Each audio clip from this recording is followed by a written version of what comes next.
diabetes yang saat ini Indonesia sendiri sudah berada di peringkat ke-7 dunia.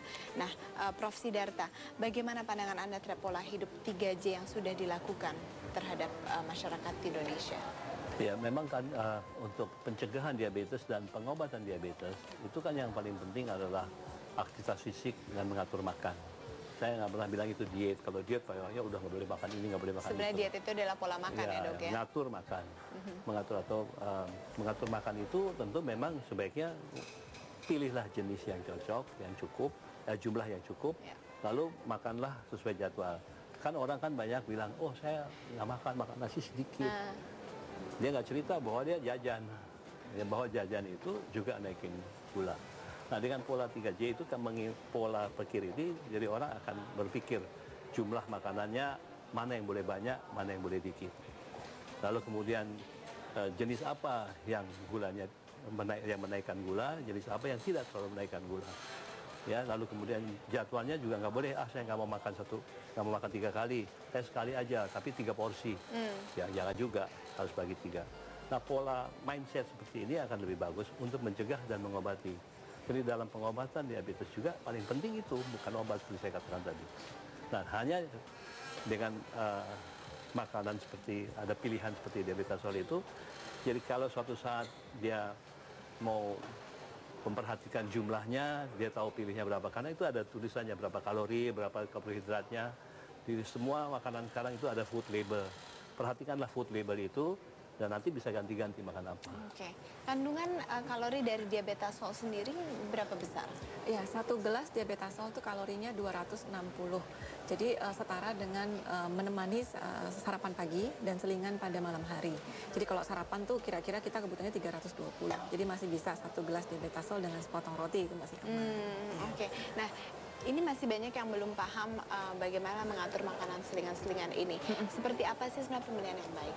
Ya, yang pemilihan yang baik adalah seperti yang Prof katakan. Yang paling penting adalah kita perhatikan jumlah kalorinya. Jadi kalau dalam satu hari satu orang dewasa normal membutuhkan 1.500 dan sebaiknya 3 kali makan besar, 3 kali makan kecil. Itu dia harus dihitung. Sekali makan besar berapa kalori, sekali makan kecilnya berapa kalori. Dan termasuk di dalamnya jenisnya. Jadi nggak bisa 1 kali makan besar fokusnya semua hampir 70% karbohidrat. Ya kan, kekurangan zat gizi yang lain. Nah, dengan diabetasol sebenarnya 1 gelas nutrisi 260 kalori kita sudah hitung dan kita atur setiap gizi yang terkandung di dalamnya cukup untuk kebutuhan 1 hari.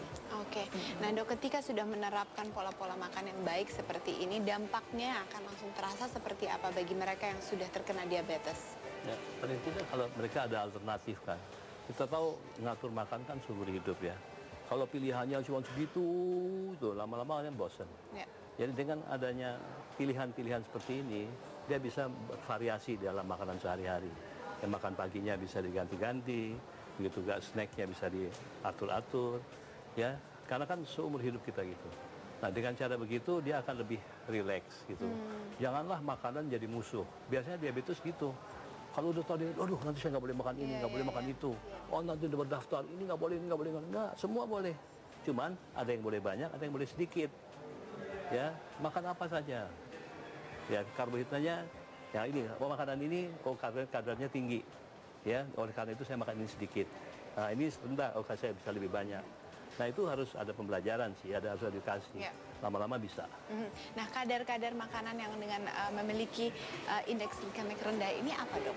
Ya, seperti kan nasi, ya itu kan banyak macamnya. Ya, ada yang low glycemic index.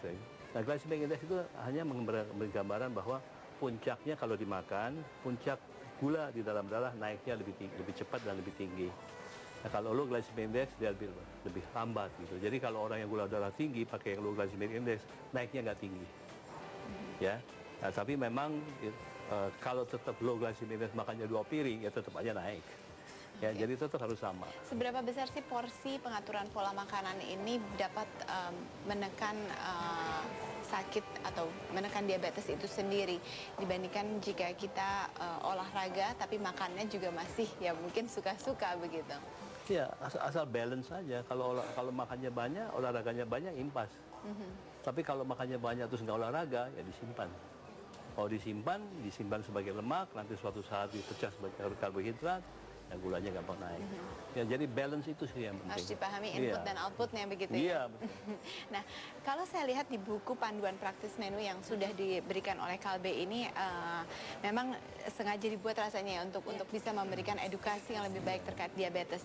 Ini makanannya lezat-lezat dan artinya memang ketika mereka mengidap diabetes kemudian juga minum diabetes, so makanan pendampingnya ini bisa bervariasi dan rasanya pun tidak harus dipikirkan oh harus tidak menggunakan gula, tidak menggunakan garam, begitu.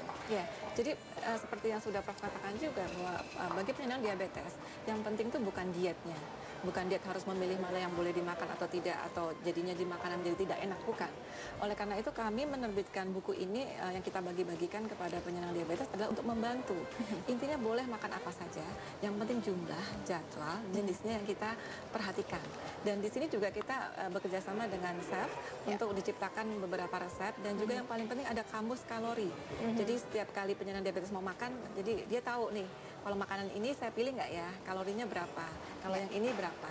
Dan itu sangat penting buat, karena seperti Prof bilang tadi, seumur hidup loh. Ya, kita harus tidak bisa mengatur pola disembuhkan. makan setiap hari. Baik, yang mungkin menjadi pesan pada hari ini juga karena ini adalah World Diabetes Day, mereka harus atau warga saat ini harus mulai sadar mendeteksi ya, melalui tes darah. Dari situ baru kita ketahui dan mengatur pola makan. Dan pola makan yang sehat itu adalah kunci utama untuk bisa hidup sehat ke depannya.